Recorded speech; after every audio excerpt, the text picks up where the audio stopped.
great teacher. But First Nations say Ottawa hasn't learned a thing from its own.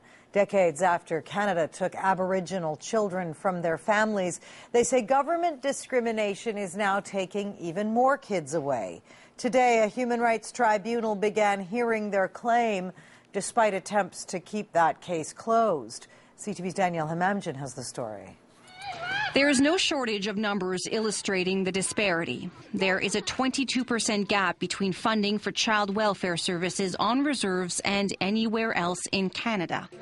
But what those numbers mean, First Nations leaders say, is their children are more likely to be removed from their families, sometimes communities. Changing that, they say, requires will. Will to no longer fall back on the excuse it's a problem too complex to address. I want to make very clear. The patterns that we've seen in the residential school are being perpetuated again in child welfare.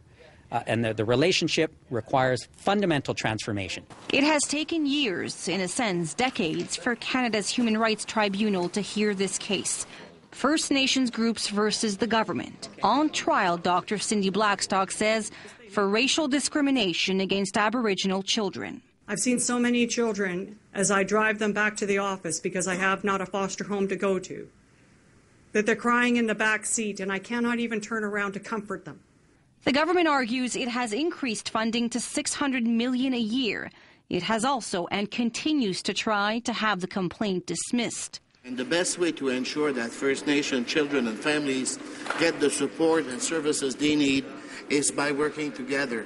An estimated 27,000 Aboriginal children are in foster care. Today, a story of survival.